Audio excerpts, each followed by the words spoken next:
Hello, everybody. Welcome to episode 69, 70 minus 1. I'm Michael Palasak, and this is I just got my kid to sleep. I'm off location. On location or off location? I'm off location if I just got my kid to sleep. Vacation! No, not a real vacation. But I do have an eye doctor appointment. What do you think? Am I going to be okay? Can you see? Can you see? I have an eye doctor appointment tomorrow, and I traveled. I have the same eye doctor. What do you have? What do you have, everybody? I don't. I didn't when I moved. I didn't switch eye doctor or dentist, and or medical. I never moved on.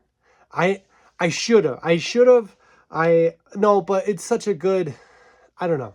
It's nice to have people, and a reason. I don't know. Sometimes you just need a clean break, or a clean move. I was telling my mom because I had to move my eye doctor appointment like 3 times. Without a microphone, it really seems like what I'm saying is not that important. I'm mic'd, but it's through the thing because I didn't fly with my mic.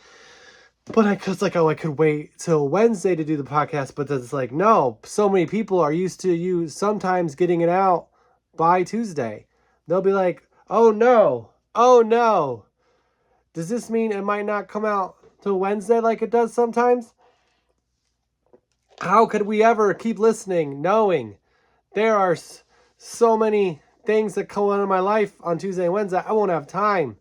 So this is what it is. This is who it is and how it is. Michael Palasak episode. We're 1 away from 70, and it just I feel the 68 episode experience coursing through my brain, mouth, sight area. We're at my parents' basically because my eye doctor and dentist are still. Couldn't get a dentist appointment because I guess he took a vacation. Usually when I come to town, I get in there. I'd line them up. I leave here. Anyway, enough. I was supposed to go to the eye doctor on my birthday, but I didn't. That's not a birthday trip. Well, how'd you celebrate? Good ocular health. Is that I visited an optometrist. That's like a very, I don't know, unprivileged way to celebrate your birthday. I went to the doctor. Oh, like anybody can. I don't know. Who's to say? Who's to say? Say. So yeah, I'm in the basement, and I got the wood paneling going on. I will say, my parents are doing a great. I was gonna say great. I'll say fantastic. They're doing a fantastic job of clearing out this basement area. There's so much space. I could do 2 podcasts down here, probably. Maybe 3, 5. There's square footage enough to have 3 different sets. You think this is just what was here? And I just show. No, I planted this book. How come? Why are bubbles round? Forever. Okay, this is not a reading podcast. I encourage reading. I gotta look towards the mic if I'm gonna talk. I gotta look towards the mic if I'm gonna. People, I don't want to blow up in the comments. Anyway, episode 69, 1 away from 70. I never thought that I would be here today because I, thought I would go home. But I got the eye doctor appointment. We talked about eye doctors last week. I don't know why I'm still on that, Why are we still on that? Anyway, I had a great weekend in Kenosha, Wisconsin, doing shows. Some people came out to the show, some friends, which is very nice, and at the Kenosha Comedy Club. So that's where I was. If you were looking to see the shows live, that's okay. We have questions. I should just get into it. Before last week, I had questions, and I just talked and talked and talked. Now I have questions. Oh, I got something else to talk about. This is a good story. This is a good story, though. What do we pick first? Choose your adventure. We should do this live. I gotta sneeze soon. I don't have to say everything in my head. So, I'm Catholic. We talked about, I've mentioned it before. I'm not,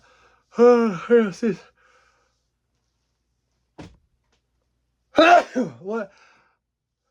How do radio people do it? That's so much dead air. That was like 3 to 5 seconds of a sneeze. I think there's allergies down here. Maybe I should try to get and see my allergist while I'm in town. Line them up. Line them up. Eyes. Nailed it. Dentist. Perfect. I don't want to get new glasses. What's your feeling on... I don't have my glasses on right now. But I have these pair of glasses. They're very cozy. They're very comfortable. And who wants to start anew, you know? One time I got new ones. I had plastic frames and I went to metal frames and I was like, this isn't even... It didn't feel right. I felt like I was sleeping on the floor. No comfort. Very little comfort. Some comfort, but not as much comfort as normal. So, anyway, go to the eye doctor tomorrow. I'm going to do the test. I'm going to go to the eye doctor is very nice. A lot of good conversations. It's like a free therapy session. People talk about like, oh, stand up. This is my therapy. No, going to the eye doctor is my free therapy. Because they know that I'm a good person. Because they can see into my eyes. You know, and maybe it's a metaphor, but I'll take it. They know when I complain about somebody else, they're on my side immediately because they've looked deep within my soul, and they know that I'm an authentic, empathetic, good person, regardless of the texts I receive from people who think otherwise. Which like if just don't even message me, you know. Anyway, people, there's some logistics. So they're gonna be like, hey, while we do something else, I don't know what it is. I think it's like I go in, I get tested. You know, they shoot the air in your eye. We covered that. I know we've covered it. That's why there's this block because I'm like, I don't want to recover. This is a very structured set and podcast. I don't want to have to like, oh, that's Halloween decorations. They're going to blow the thing in my eye. They're going to show me the girl. And then I'm going to, like, not the girl, but like there's like a barn. And then they turn it. And then when you can see the girl, they tell you, they see it. And then they're going to do all of it. And then they'll be like, hey, look at these glasses. And I'm going to pretend. I'm going to be like, I'm not just going to sit there. I'm going to be like, maybe, what do you think of these? I'll call my mom, FaceTime her. Sometimes I have my mom come look at my glasses. You know, oh, your mom. Your mom? No, but she's someone I know. Okay, sure. Maybe in a friendly situation, my parents are the two people I hang out with the most. Maybe. So they're fine, good people. And I'll be like, look at these glasses. And then I think I just like the ones I have. But the ones I have are kind of like, they're brown, but they're starting to wear. But they're just... Maybe I'll meet somebody, not like a person, but like a glasses. Maybe I'll meet a glasses and I'll be like, you know, like the way they do in movies when you just see them and you're like, that's mine. You know, the way my son looks at everything. Like kids look at things they want all like that. Adults, there's waves of like, or there's a range. There's like, oh, that's cool. I'll have that. And then kids are like, oh, or like, no, how could you ever think I love that? Like that's the difference between kids and parents. Adults can do a thing, like a variety, you know, maybe. Oh yeah, look, kids are just like, yes, I have to have it. No, this is the worst. Ah! Anyway, that's just been my experience with children and adults. I think that if adults cried as often as children did, it would be a much better... It would be harder to walk around in. Maybe we'd be more sensitive to each other. Maybe be more kind. But that's not the thing I was thinking about. I just think like when my son cries about something, to me it's like the end of the world because I've cried like 3 times in my life. 2 of them were high school football related. So... But like when my kid cries, it's like, so I feel like that's the big thing. But then he goes through it. He gets through it.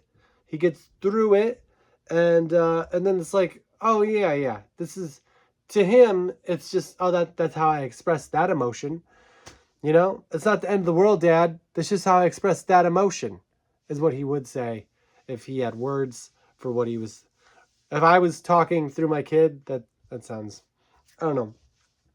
So I think if we go, and then he'll just, and sometimes he doesn't move on, and then we're just like, we're gonna go to bed, and he's like, no, and then I'm like, I'm laying there, and then no, and then finally he falls asleep. That's happened like twice.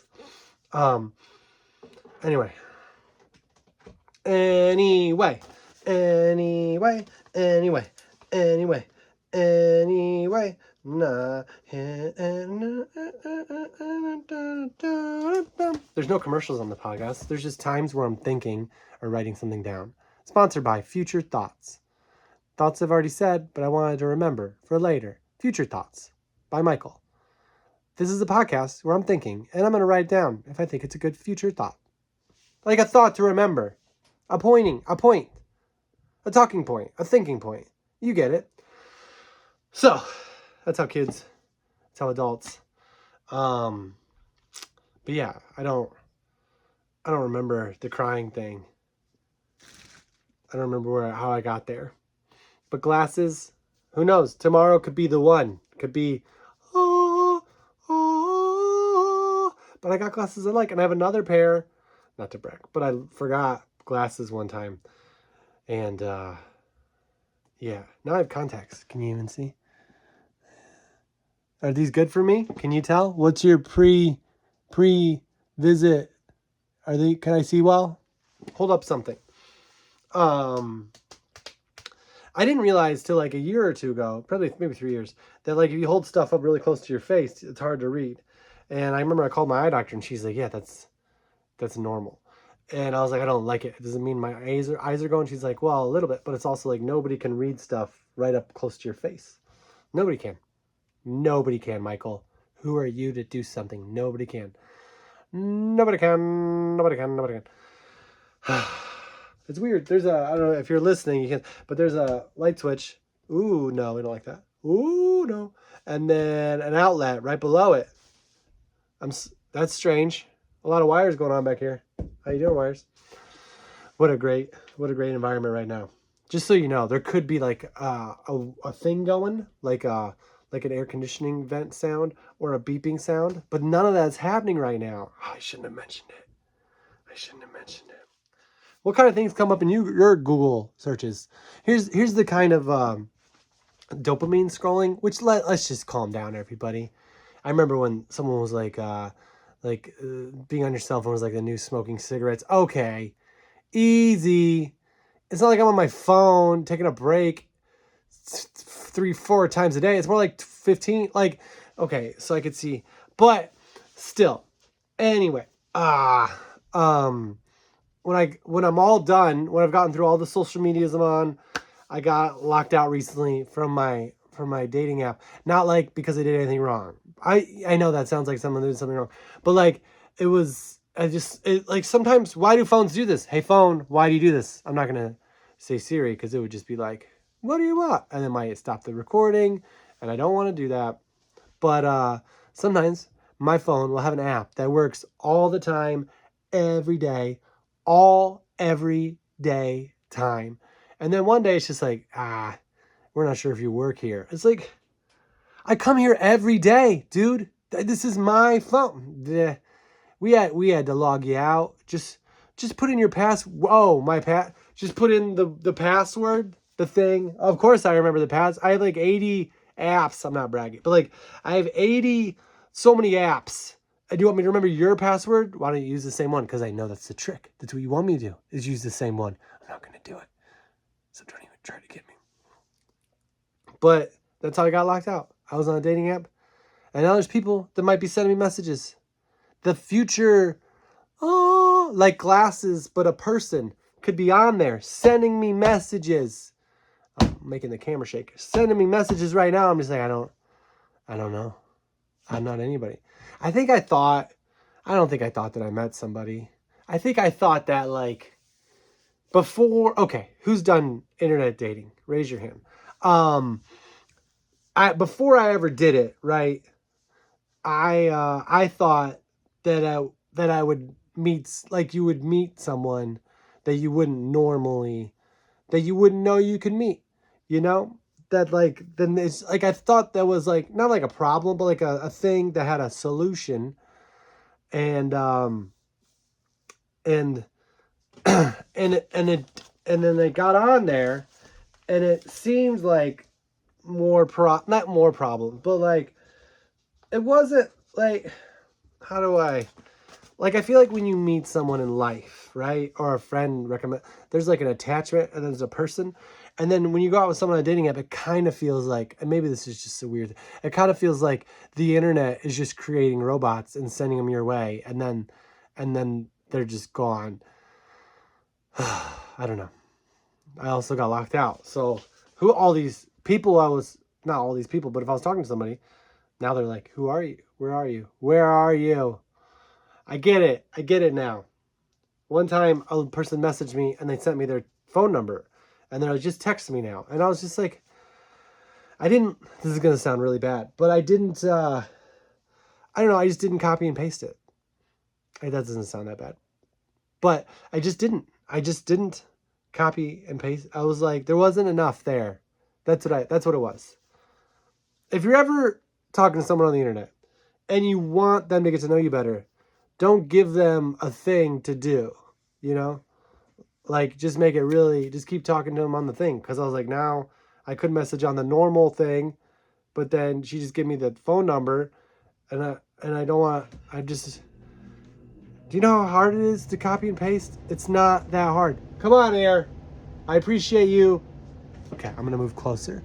You know, it's not hard to copy and paste, okay? If it's easy. When it's not hard, it's not. You just press on the number, and then it highlights it. But sometimes it goes automatically to copy, and that's perfect. But sometimes it's like, you gotta push the lines to, you like, oh, I copied this whole paragraph. Yay, I hope her phone number is, here's my phone number. Phone number. Text me anytime. That's the phone number I'm texting? No. Anyway, I'm logged out. So I was getting on a dating app, and a friend, or one of the questions was like, do you want people who you already know to be able to see you? As if like people wouldn't, because they don't want people in their lives to know that they might be dating. And I was like, I want everybody to know and see. First off, if a friend knows you're on there, that means they might have someone in mind for you. They might get the word out a little bit, because everybody who's single, for a lot of the time, sometimes, not all the time, but they were in a relationship first. You know, at our age, they were in a relationship at some point, and people saw them in that relationship. Sometimes, not all, but sometimes they became defined by that relationship. Maybe they talked about it in their job publicly. And then when that relationship ends, like, that person knows, right? That person knows that relationship's over. And when it's over, it's never been more over than right when it's over. Like, later on, it might not be as over, but right now, it's very over. It's the most, not a lot of things are like that. A lot of things are like they ease into it being a thing. But when it's over, it's the most over, and then it can be less over later. It's like if you're jumping off it's more like a cliff jumper, you know? Like, immediately you're falling off a cliff, and then soon you're not falling off a cliff anymore. But right away, you've never been more falling off a cliff than right when you fall off a cliff. I mean, it's not technically true, because acceleration, that's what gravity is, mass, meters per second squared. So, but you get what I'm saying. Like, once you fall and then you're less falling, that's what breakups are like. But no one knows, right? And, I mean, you can put it on Facebook, but I'm not like a public person like that. Sure, I might talk about something in my job publicly for money, but when it comes to social media, like, let's just show the world that that's not our priority, is to share our relationship status. Like, maybe there's a bigger thing out there than just sharing your relationship status. Like, even though inside, once it's, there's nothing bigger. But like, to the world, like, you don't want to go to the world like, hey, If you talked to me yesterday, I'm a new person. There's different things, priorities in my brain. That's what's weird. That's what's weird, because you have people, sorry, itching my nose. You have people in your life who are friends, and they're nice or whatever. The people that are there in your life, and they know you in the relationship for so long, and like you might, even though you're in the relationship, you love that person. You like the friend. The friend is nice. In your brain, they're like, oh, they're nice. There's a nice person. And then when you're out of the relationship, you're like, let's surround myself with nice people. And but you don't want to. I don't want to send a message. It's like, hey. And here's the thing. So you wait 5 years. And then you get on a dating app. I don't know. So anyways, I want the friends. Let the friends see me, Let the people see and know in a good, solid... Like, I did shows for a while, a long time, the whole last special, where people will come up to me and be like, how's your wife? And I've never been married. That's how good of a comedian I am. I never say I'm married. I've never said I'm married. I just look like wholesome, happy, and I am. But I don't know. I don't know how we got. I don't know we got to. But yeah, I got locked out of my phone, so that's happening. And then I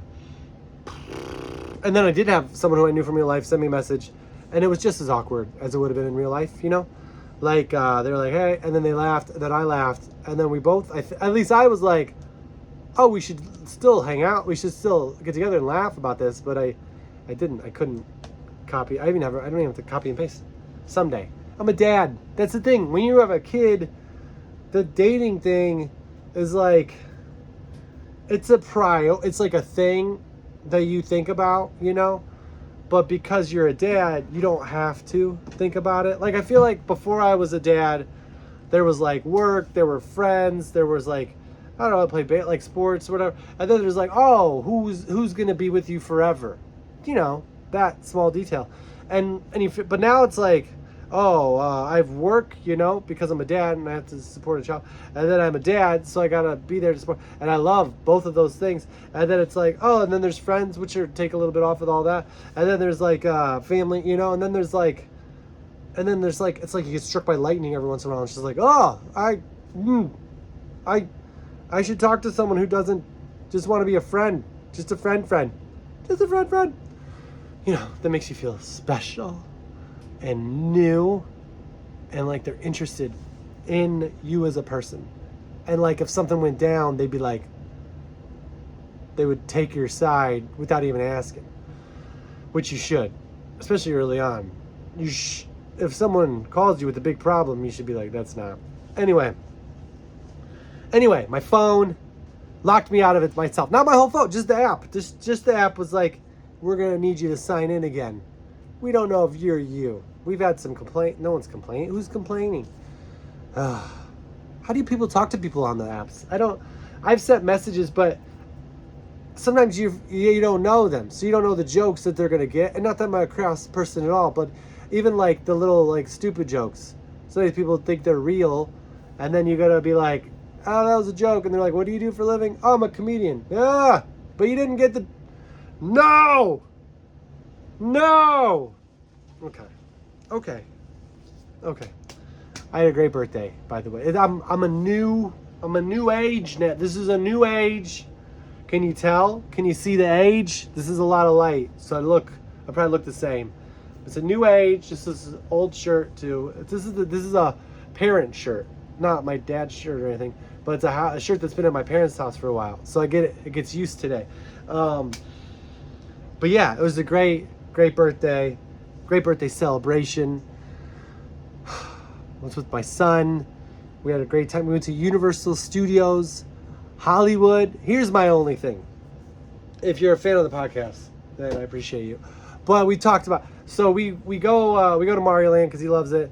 And then I'm like, it's my birthday, right? It's my birthday. Maybe we do a ride that I want to do. And Jack's like, okay. So I was like, let's go on the Harry Potter ride. How great is that?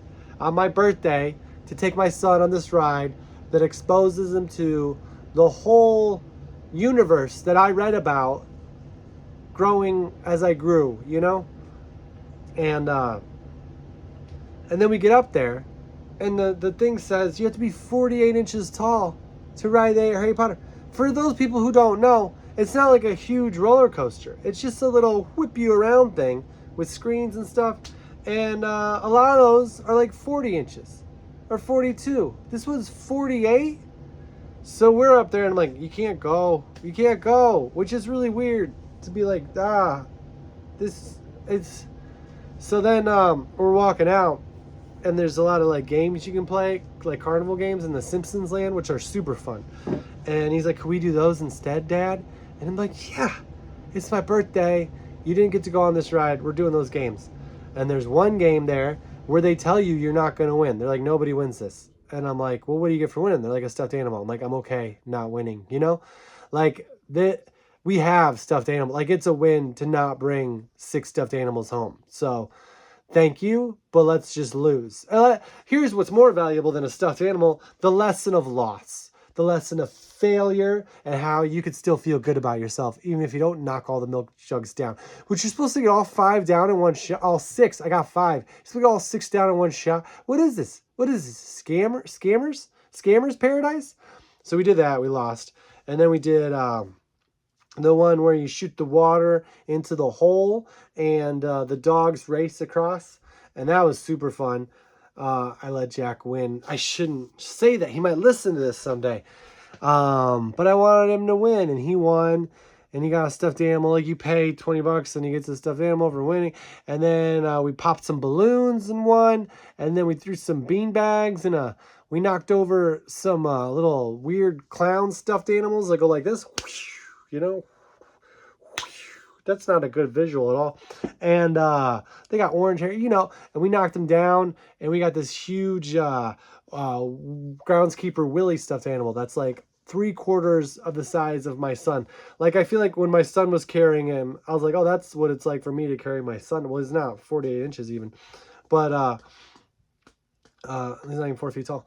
But it was big, and it was fun. And then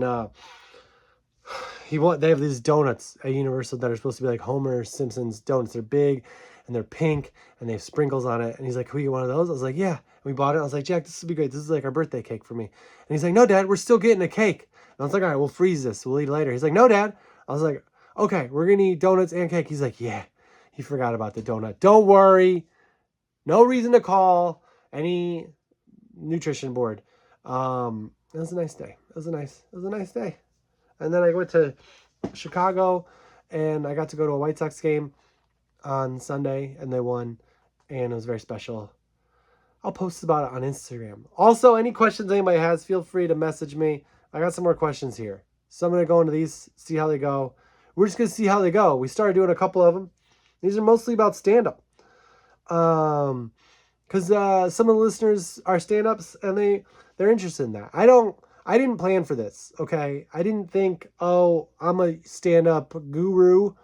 I do think I know a lot. But, like, I'm not the guy who's like, let me tell you about... I'm more of like a guy that's like, I know, and I'm going to keep it to myself unless I see a big problem. But even then, no one got into stand-up to be told what to do. But if someone asks, I'll tell them. So this is a question that we didn't get into last time. Can you tell me a couple of favorite moments of doing stand-up? If you've never done stand-up before, your first time getting a laugh on stage will be your favorite moment, maybe for your whole life. Like, I know people have kids and stuff, but like, it's like the birth of your child if your child wasn't screaming all the time when they're first born. Because it's like, you're on stage, right? And you've seen stand-up, you've heard jokes. Like, I've seen jokes, and I've never created one for a stage that made people laugh. And then you go on stage, and then you say it, and then people laugh, and you're like, what? Like, here's what's similar between stand-up and basketball, right? So stand-up is like it's like you say something, people laugh. Anybody can do that any moment of the day, whether they're lucky or not lucky. They could just be good at it. And same thing with basketball. I can go out today. I went to the gym with my parents. They work out too hard for me. And I was shooting baskets with my dad, and I was like, I totally crossed him up, and I sank like that that mid-range. I had my mid-range going, and I was like, see, I'm not a pro for sure. You knew that, but like I can do a thing that to someone who doesn't know what they're thinking looks like, oh, well, he got it in the basket. And same thing with stand-up. And so your first time you get a laugh, you're like, oh, it feels like the best. And I think that is one of my favorite moments. Is like maybe not one of the first times, but the first time I think I realized it. It's like the biggest. Not even a rush, because it doesn't. I feel like rushes go away. You know, like when something is like a rush, it's like, oh, and then down. But like writing something that gets a laugh, or like thinking something that gets saying anything from your brain, from your body that could become a thing. Like this isn't. We can say it's a thing, but it's just it's a podcast. Some people do podcasts that are things. That's for sure. This is not one of the, if you were looking for a thing, you've already stopped listening or watching. But stand up, you have a thing and you put it out. If you watch my stand up and you're like, maybe this is a thing, please do not hold this against me. But so podcasts, stand up, you do a thing and you put it in a thing. And then I think the thing is the favorite moment that you feel is that feeling of like, if I did it this time, then I could do it again. And I can do this for a job. And because like, once you do it, right, you do it on stage and then you keep doing it. People know that. They know that like you're doing some stuff, you're traveling around. Like, I think very few people have a different set every night.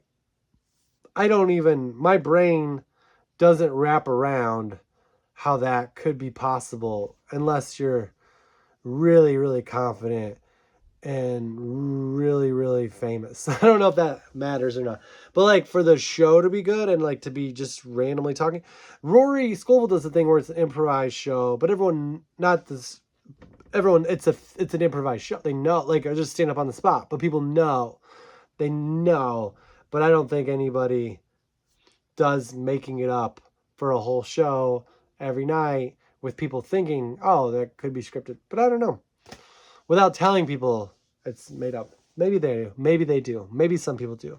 And I would love to watch that and find out. But so that's the thing. When you think a thing and then do it, it makes people laugh. Then you're like, oh, I can do this again and again and again and again. And then you realize, oh, I might not do it today or tomorrow or whatever, but I can do it again. And so that's a favorite moment. Another favorite moment, I think when I did the Tonight Show, I was very deliberate about what that moment was going to be like. Like, I remember imagining the guests before I ever got it, that the guests would be like, I was like, oh, Jay will be the host, which, apologies to Conan. I didn't know that it was going to take me so long to get it that you would have to leave again. I love doing your show too. I never told him that. I told him I loved doing a show, but I never told him that. Anyway, and then the guests were Steve Carell and Jane Lynch. And I always imagined it was like, I love The Office, so it was gonna be like Steve Carell, and I loved 30 Rock, so it's like Tina Fey, so it was like really close. Like, I was very imagining the way it was gonna be, and then it just was once I sort of let go of it. By let go of it, I mean like it wasn't exactly how I thought it would be. Like, I thought I would imagine like going on the Tonight Show to pitch like a movie that I was in or something. Or I imagine like winning like an Emmy for a show, and that like those guests would give me the award. But what happened was I got to do stand up on the Tonight Show with those two people being guests, and I think that makes the most sense. I don't know. That's a lot of insight, but not insight. Just a lot of things that are going on in my brain. So that was really special. That was really a good favorite because it was my first time, and doing a show like that feels like a television show. People, whether or not people come out to shows after it, it's just really satisfying when you know you've done the thing. That sort of establishes a lot of comedians in the past. Even if it doesn't necessarily establish you, it established others, and you're still always able to be like, oh, I did that, you know? So that was really fun. Well, another favorite moment, I mean, really, I think now, and then maybe this is being a parent, but every time I'm on stage where the crowd is kind of like into it, is a favorite moment, because you can point out like, oh, this was a special, or oh, this was an audition that went really well. I've had those, like at a contest that went really well. That was really, really fun. And you sort of like realized that you got to go ahead in your career because of it. But the longer you do it, the more it's just like, oh, every moment that you get to go on stage and make people laugh, where they're like into it, is a blessing. And when they're not into it, that doesn't mean you hate it. It just means it's more fun when they are. But if they always are, is that fun still? I don't know. I don't think anybody gets to experience that. All right. We're going to do another question. We're going to take another question over here. Oh, you over here? Okay. I'm going to answer. I'm going to read it. You handed me a note? Okay. This is weird. They sent me an email. I'm going to read it. You seem so chill on stage. I did not write that. Have you ever found stand-up to be scary, or has it always been second nature? That's very nice of the person to say. I do feel like I have definitely found stand-up to be something that's not chill. When I first started hosting, I remember hosting at Zanies in Chicago, and which is a big deal to host at Zanies. I would get like one weekend a year, until I got to move up to feature, and because I wasn't necessarily what they would call a good host. Like I remember asking for a hosting week, and they're like, "Go watch somebody else do it," because I was like, I just wanted to do my material, and the club really wanted you to like host the show, like really like welcome, like not just like when you get on stage. Like I just wanted to go into bits, because that's the way I was kind of raised as a comedian. Was like, you say hi, you introduce the show, and then you do your jokes, and then they're warm for the next guy. But they really wanted you to like be like, where's birthdays, and here's some announcements, and here's some other stuff. And I think that's great too. I just didn't ever, I didn't really, no one ever told me directly, and so I didn't know directly what to do, and I also wasn't super worried about it. But anyway, I remember one of those first early times on stage. My face went numb at Zanies in Chicago. Like my left side of my face. Like I could still talk and do these jokes. And that's one thing you might not know about stand-ups, is like people, you can feel. So like I have a friend of mine who got into it a little later, but has had tons of success. And he would talk about how nervous he felt, and it didn't show to anybody. So if you are doing stand-up and you are feeling nervous, we might not notice at all. And then you also have stand-ups who look like there's like a nervous thing going on, and they might feel super, super chill.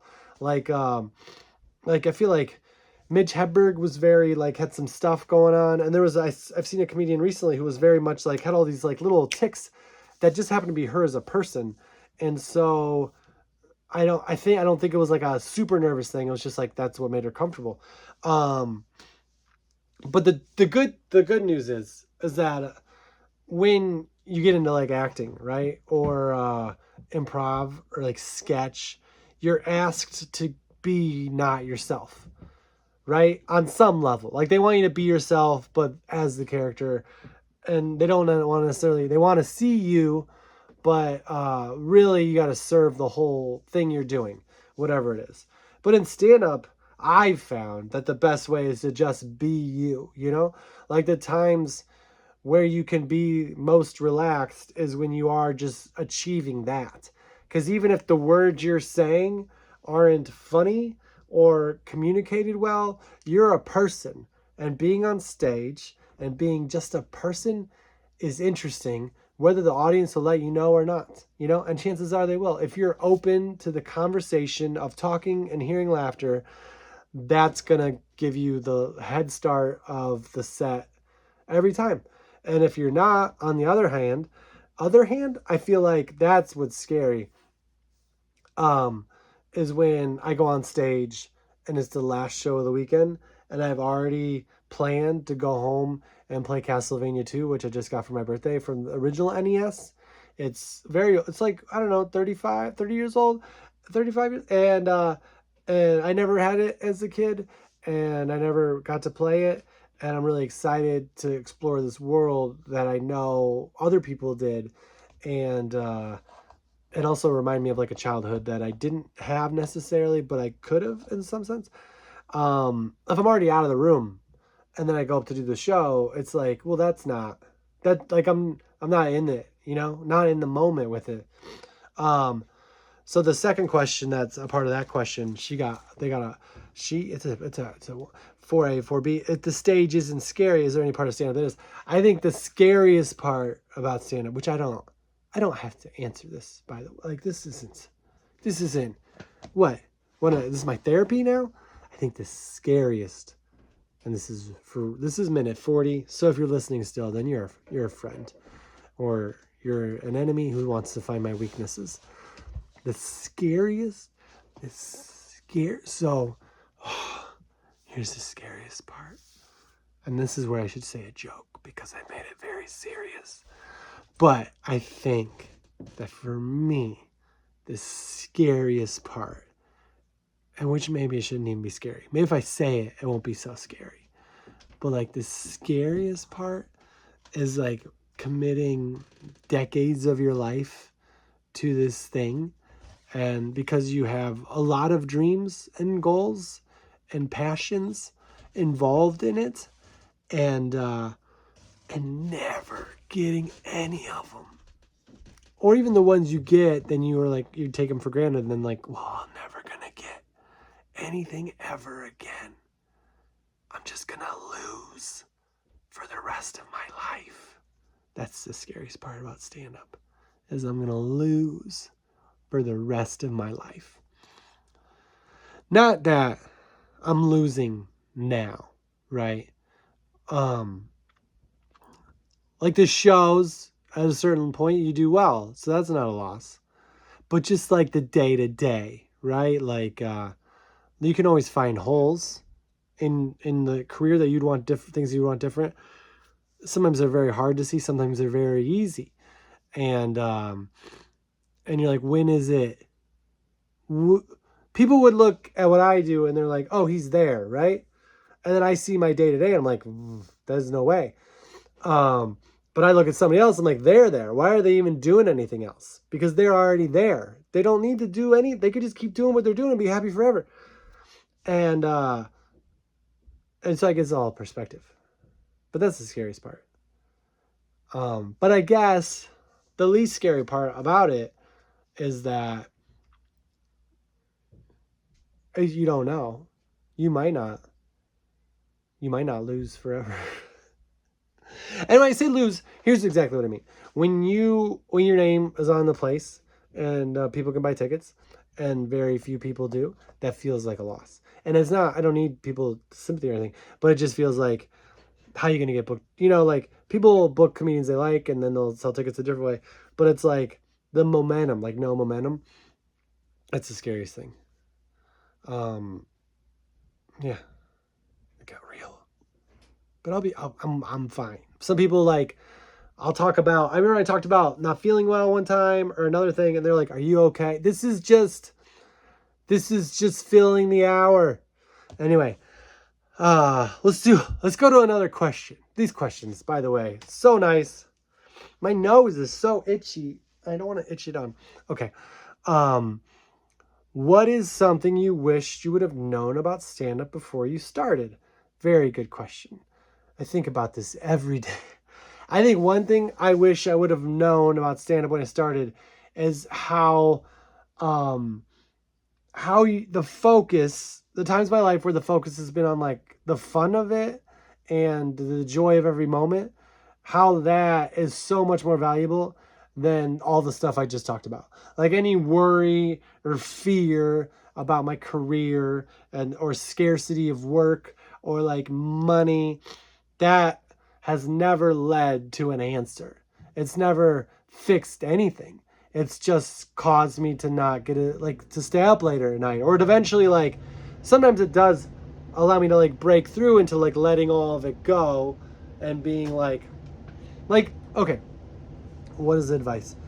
Oh, that's a different advice. But that's something I wish I would know, because I think I personally am a personality type that can take things too seriously. I mean, it's your job. It's how you're providing for your family, so you want to take it seriously. But don't be so hard. Go easy on you. Like the fact that you went on stage, the fact that you did your set, the fact that you are going to do it again, a win. W, 1-0, 2-0, 3-0, 4. Like, set your bar for winning to a low level of just doing it. Because if you want to do new stuff, your brain will go there. And if you grow, like the last hour I did had a couple of jokes that I would have never written or thought of or done early on in my career. Not because they were like not appropriate, but just like so like more physical, expressive, whatever. And it wasn't like I went into that being like I gotta be different. It just evolved out of the joy in the moment of really the pandemic, really, and doing a lot of Zoom shows. When there's no one there, I'm not just gonna stand here and talk, and that's healthy. So that's advice. It is stupid advice because we should all know, just have fun, and don't worry about the future.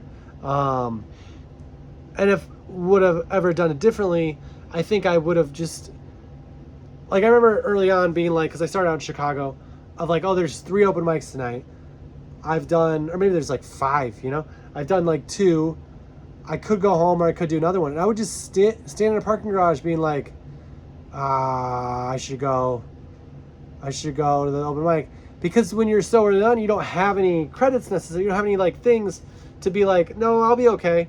And then sometimes you go home and sometimes you go to the mic, but there's not this like trust in yourself and joy.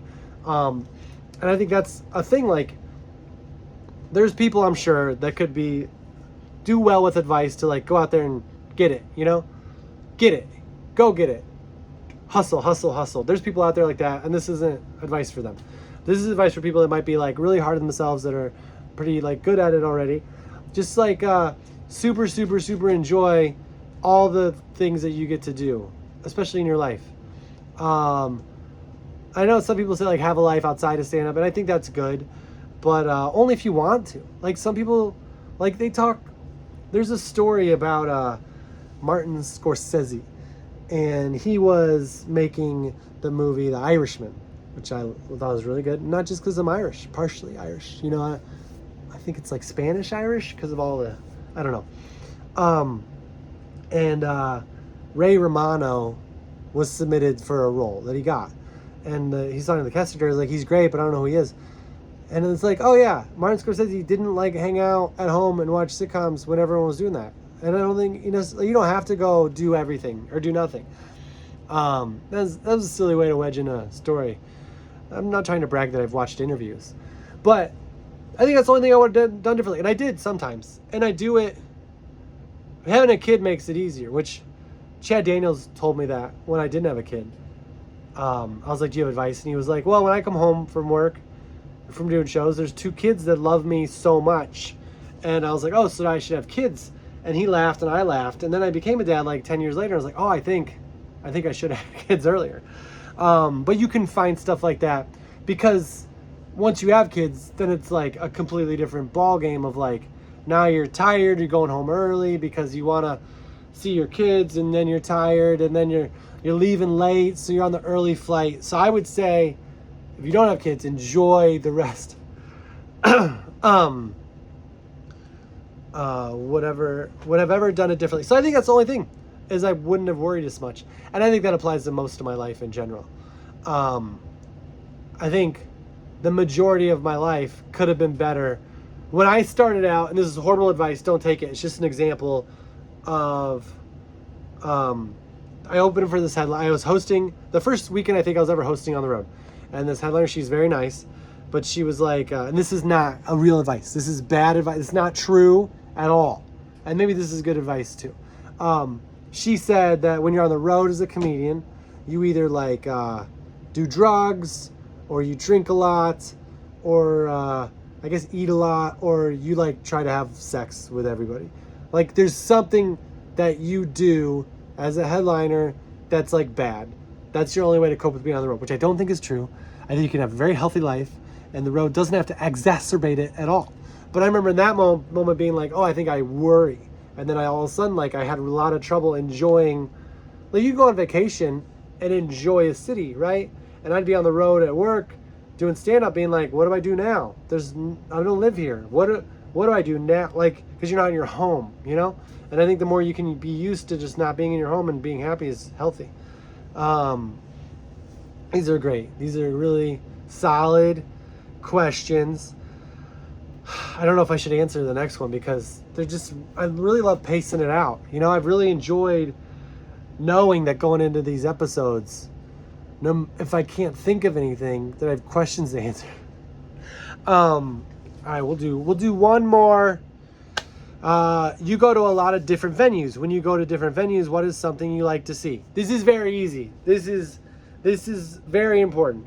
I like to see, and it's not always there, and that's fine too, but all the chairs really close together. The front row of chairs closest to the stage. Small stage, lit stage, low ceilings. That's not everywhere. That's fine. It's fine. It's not low ceilings. But everything else you can kind of control. If you have tables, very small tables. The smallest, one of the hottest rooms I've ever done was the old Improv Lab. Okay? LA Improv Lab. It's different now. They put in tables. But it used to be just like 4 rows of chairs. Little stage, a curtain. That room was such a hot room because people were just like, what's up there? And then they laugh.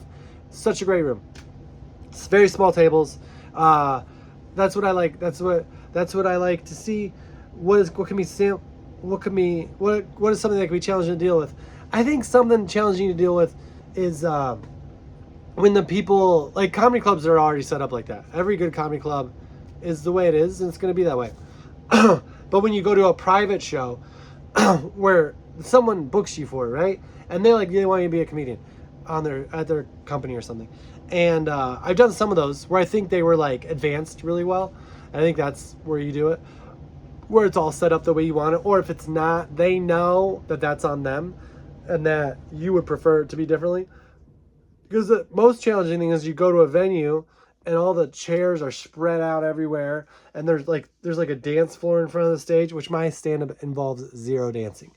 And like the crowd, there's like no lighting, the crowd is lit, like, and all the stuff, because stand-up can work whenever, however, whatever, but also all that stuff helps. It's like a magic trick. Like, you can do it up close with nothing, but it's like you can do cooler stuff if you have it.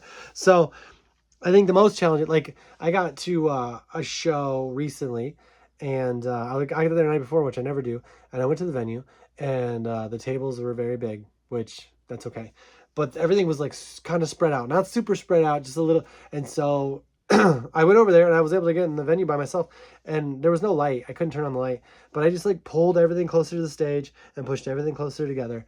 And I feel like an insane person when I do it. And I've done it multiple times. There's been a time where I got to a college show late and I was pulling a bleacher close to the stage as people were coming in for the show. And I was like, this is important. Because it's like when you're doing stand-up, you want someone looking at you and listening.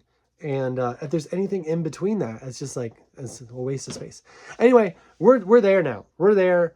We did a lot of questions, more than last time. I got to really pace these out for how many questions I have.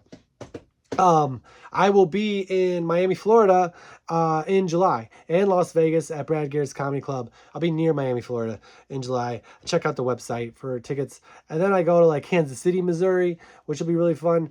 The Kansas City Comedy Club and a couple other places. But you know, I'm doing my friend's show in Ventura, California, Tuesday, June 8th. So Ventura, California, at a bar. I would check it, but it's on my phone.